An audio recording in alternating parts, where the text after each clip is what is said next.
In progress. 여러분 반갑습니다. 안녕하십니까? 오늘은 하나님의 말씀 마음의 성체를 지키는 일 이런 제목으로 살펴보겠습니다. 성체는 성입니다. 성경은 우리 사람이 갖고 있는 마음을 하나의 성체로 말하고 있습니다. 성체는 외적을 막아내는 큰 담이지요. 그 담 안에 이제 백성들이 살게 됩니다. 어떤 종교든지 그 마음에서 일어나기 때문에 마음을 올바로 관리하는 일은 대단히 중요하다고 하겠습니다. 하나님을 믿는 종교는 더더구나 그렇습니다. 그래서 마음을 거룩한 사상으로 하나님의 능력으로 특별히 하나님의 사랑으로 마음을 채우고 그래서 끊임없이 마음 속에서 사랑이 작용하도록 그렇게 만드는 일은 성공적으로 하나님을 믿는 신앙생활에서 매우 중요한 그러한 비결이 되겠습니다. 오늘 그러한 비결들을 함께 살펴보도록 하겠습니다. 잠언 4장 23절에 있는 말씀입니다. 무릇 지킬 만한 것보다 더욱 내 마음을 지키라. 생명의 근원이 이에서 남이니라. 참 옳은 말씀이죠. 무릇 지킬 만한 것보다 귀중한 것들이 많이 있지만 더욱 내 마음을 지켜라. 생명의 근원이 여기에서 남이니라. 정말 그렇습니다. 아주 간단한 예로 마음이 즐거우면 몸이 건강합니다. 마음이 슬프면 스트레스를 받고 몸에 병이 듭니다. 마음이 이 아름다운 사상을 가졌으면 그 사람은 아름다운 사람이 됩니다. 그래서 이 마음을 정말 올바로 갖는 일, 그것이 그렇게도 중요합니다. 여기는 생명의 근원이 사람이 죽고 사는 모든 문제가 마음에서 결정된다. 이렇게 말하고 있습니다. 만물보다 거짓되고 심히 부패한 것은 마음이라. 누가 능히 이를 알리오마는 나 여호와는 심장을 살피며 폐부를 시험하고 각각 그 행위와 그 행실대로 보응하나니. 그런데 우리가 이 마음을 지키는 데 있어서 아주 중요한 사실은 우리의 인간들의 마음이 극히 타락해 있다고 하는 것입니다. 아주 죄의 본질이 우리 마음 속에 있습니다.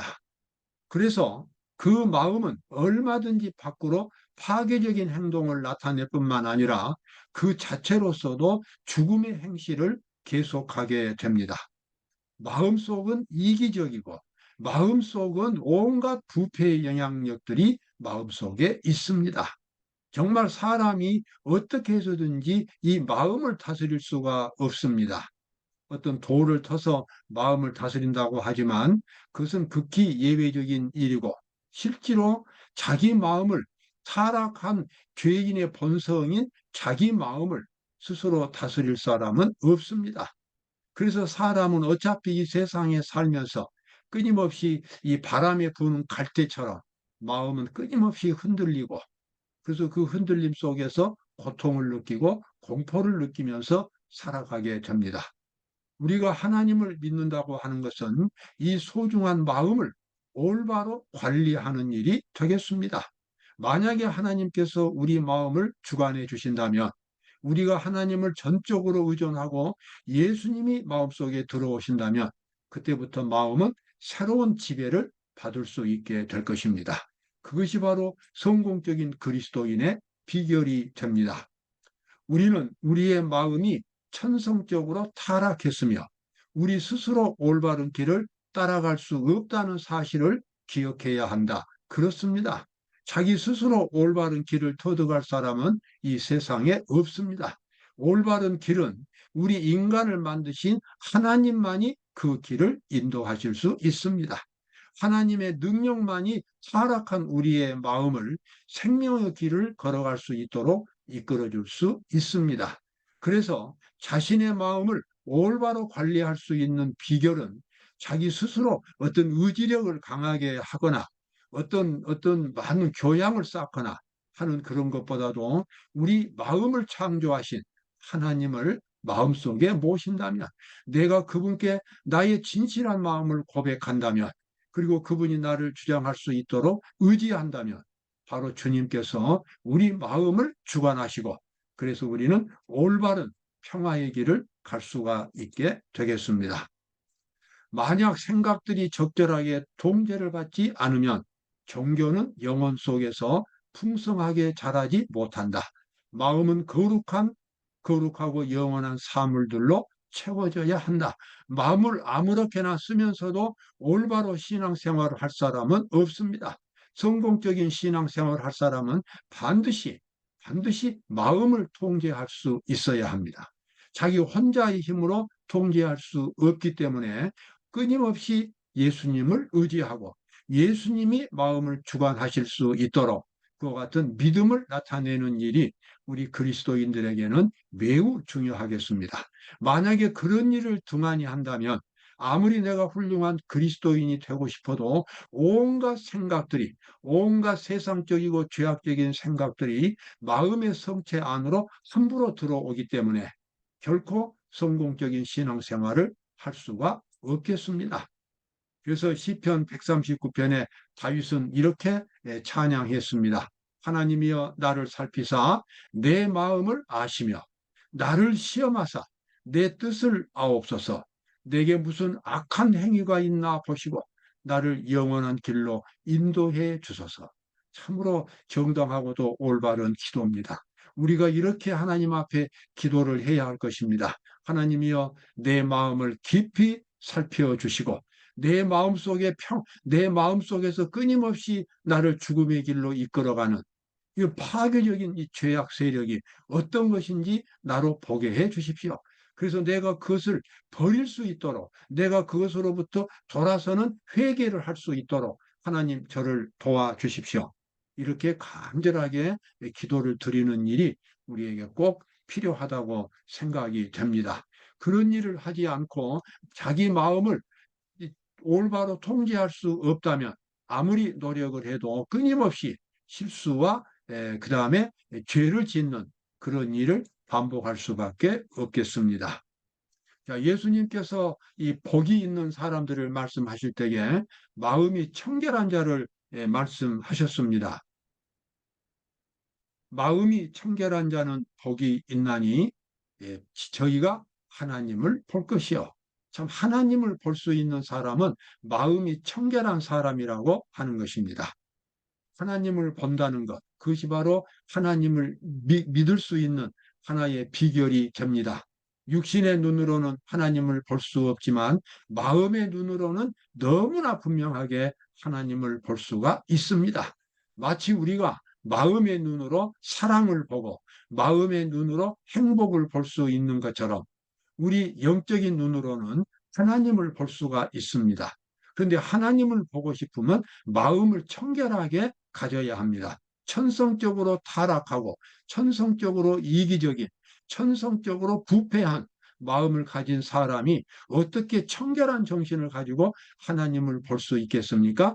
바로 그것이 오늘 우리가 살피고자 하는 비결이 되겠습니다.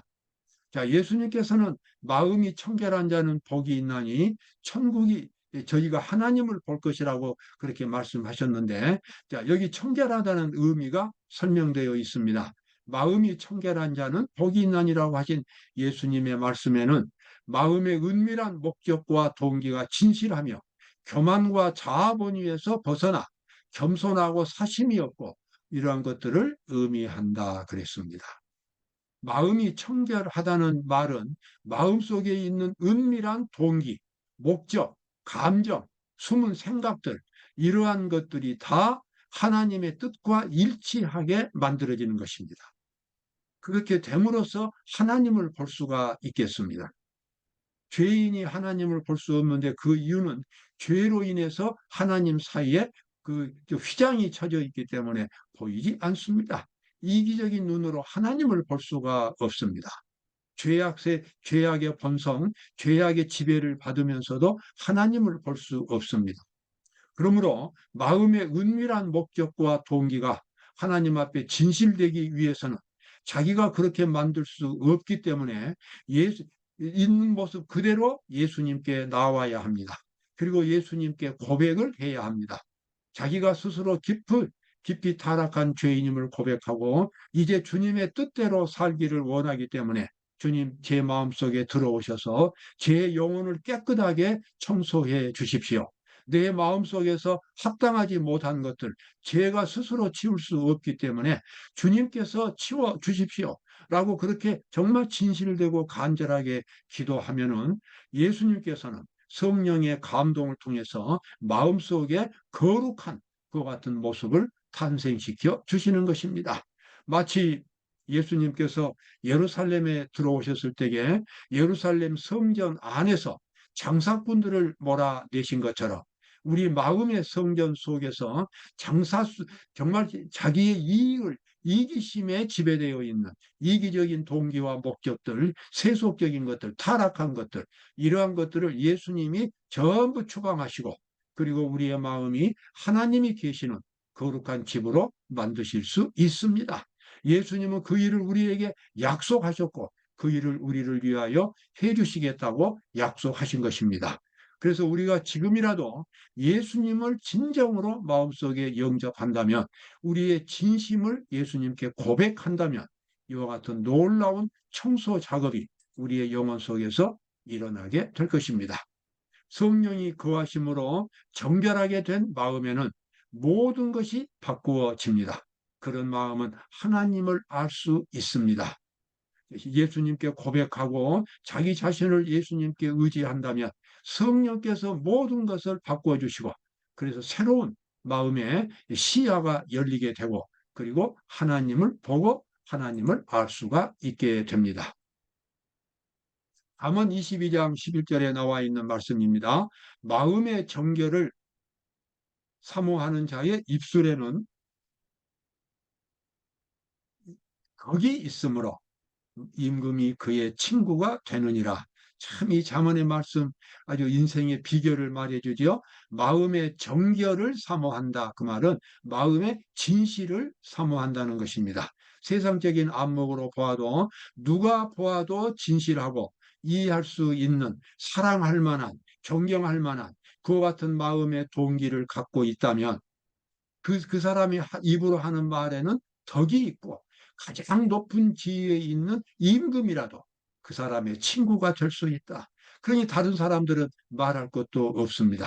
마음의 진실을 가지고 다닌다면 정말 다른 사람에 대한 그와 같은 이 사랑과 존경과 그와 같은 이 예의 바름 하는 늘 그와 같은 이 사상이 마음의 기초가 되어 있는 사람이라면 누구나 그 사람과 친구가 되기를 원할 것입니다. 심지어 가장 높은 지위에 있는 사람도 그런 사람을 무시할 수 없을 것입니다. 여러분, 마음의 정결을 사모하는 자의 입술에는 덕이 있다고 그러는데 마음속에 이루어질 수 있는 최고의 정결은 하나님의 말씀입니다. 예수 그리스도의 정신입니다. 예수 그리스도의 십자가의 정신이 영혼 속에 기초가 되어 있다면 그의 말에는 반드시 덕이 있게 마련이고 그리고 누구라도 그 사람을 존경할 수 있을 것입니다. 나는 악한 천사들이 영혼들을 빼앗기 위하여 싸우고 있고 하나님의 천사들이 그들에게 저항하고 있는 것을 보았다. 싸움은 격렬했다. 자, 여기 아주 복잡한 문제가 나오지요. 우리가 마음을 거룩하게 유지하는 데 있어서 우리 혼자의 힘으로 되지 않고 예수님이 능력을 나타내서 우리가 정결한 마음을 가질 수 있겠습니다. 그런데 우리가 정결한 마음을 갖지 못하도록 끊임없이 우리를 최면시키는 우리의 마음을 어둡게 만들고 우리의 생활을 어둡게 만드는 악한 세력들이 이 세상에 있습니다. 그 세력들이 바로 악령들입니다. 귀신들입니다. 사탄의 부하들입니다. 이 사탄의 부하들은 온 세상에 있는 사람들의 마음을 어둡게 하고 하나님을 못 보게 하고 절망에 빠지게 하고 그래서 끊임없이 탄식과 슬픔 속에서 살아가는 어두운 생활을 살 수 있도록 그와 같은 어두운 그림자를 최면의 영적인 기술을 끊임없이 발휘합니다. 거기에 맞서서 선한 천사들이 와가지고 선한 천사들이 와서 또 이번에는 밝은 기운을 주기 위하여 선한 천사들이 우리 사람들을 사이에 놓고 끊임없이 투쟁하고 있습니다. 싸움은 격렬했다라고 그렇게 여기 기록되어 있습니다. 그런데 아무리 선한 감화가 오거나 악한 감화가 와도 열쇠는 본인이 쥐고 있는 것입니다. 악한 천사들이 억지로 그 사람을 타락시킬 수 없고 선한 천사들이 그 사람을 억지로 거룩한 백성으로 만들어줄 수 없습니다. 그 같은 결심은 선택은 언제나 본인이 하게 되어 있습니다. 그래서 하나님께서는 우리 인간에게 참으로 거룩한 양심을 주셨고 그리고 그 양심 그 속에 하나님의 음성이 있고 하나님의 형상이 있습니다. 우리는 양심에 따라서 하나님의 음성을 듣고 그리고 끊임없이 선한 길을 선택하도록 그렇게 한다면 우리 마음이 악한 자의 지배를 받지 않고 거룩한 분위기 속에서 하나님의 지배를 받을 수 있게 될 것입니다. 악한 천사들은 이 영혼들의 감각을 마비시키기 위하여 그들의 유독한 영향으로 공기를 더럽히면서 그런 사람들 주위에 모여들고 있었다. 악한 천사들이 그렇게 사람들 주변에 모여서 악한 감화력을 나타내는데 그다음에 또 이제 거룩한 천사들은 사탄의 군대를 물리치기 위하여 기다리고 있었다. 그러나 만일 그들이 원수에게 굴복해 버린다면 그러니까 악한 세력에 그 사람이 굴복해 버린다면 또 아무런 노력도 하지 않는다면 사탄의 군대를 제지하는 것까지는 선한 천사들이 하지만 그 사람이 정말 선한 길을 선택할수록 강요할 수는 없는 것입니다. 하나님의 천사들은 그런 일을 할 수가 없습니다. 선한 길을 선택하는 것은 본인이 하는 것입니다. 그래서 교회증언 1권 345쪽에 이렇게 나와 있죠. 예수님은 스스로 도움을 받고자 노력하지 않는 자들을 구출하도록 거룩한 천사들에게 명령하지 않으십니다. 그러므로 이 선택권은 언제나 본인에게 있습니다. 본인이 하나님을 선택하지 않는데 하나님의 말씀을 선택하지 않는데 억지로 선한 길을 선택하도록 하나님의 천사들이 강요하지 않습니다. 바로 그것은 귀중한 하나님의 정부의 원칙이 되겠습니다. 그래서 여기 나와 있는 마라나다 46쪽에 중요한 말씀이 나와 있지요. 좋은 목적은 정당하지만 단연코 그 말은 굳게 결심하고 실행하지 않는다면 아무 소용이 없을 것이다. 많은 사람들이 단지 그리스도인이 되기를 희망하지만 잃어버린 바 될 것이다. 왜 그렇습니까? 확실하게 의지를 사용하지 않기 때문에 그렇습니다. 그저 분위기에 따라서 신앙생활을 한다면 성공적인 신앙생활을 할 수가 없겠습니다. 우리의 의지력은 어느 누구도 침범할 수 없는 하나님께서 주신 신성한 능력입니다. 신성한 권한입니다. 악한 천사라도 선한 천사라도 우리의 의지를 강요할 수 없는 것입니다. 그래서 좋은 목적이 있다면 그 목적을 실천할 수 있는 확실한 의지와 결심이 본인 마음속에 있어야만 되는 것입니다. 거기서부터 진정한 생명의 길을 따라가는 신앙생활이 시작될 수 있겠습니다. 바로 그것이 우리의 마음의 성체를 거룩하게 지키는 일이 됩니다. 아침에 일어나자마자 하나님께 마음을 드리고 하나님의 선한 말씀으로 마음을 채우는 일, 그렇게 함으로써 마음에 가득 하나님의 말씀이 채워진다면 그날 하루는 정말 이 기쁘고 감사가 넘치는 그런 생활을 살아갈 수 있습니다. 바로 그것이 신앙생활의 비결이 되겠습니다. 여러분 오늘도 기쁨이 넘치는 하루가 되시기를 바랍니다. 감사합니다.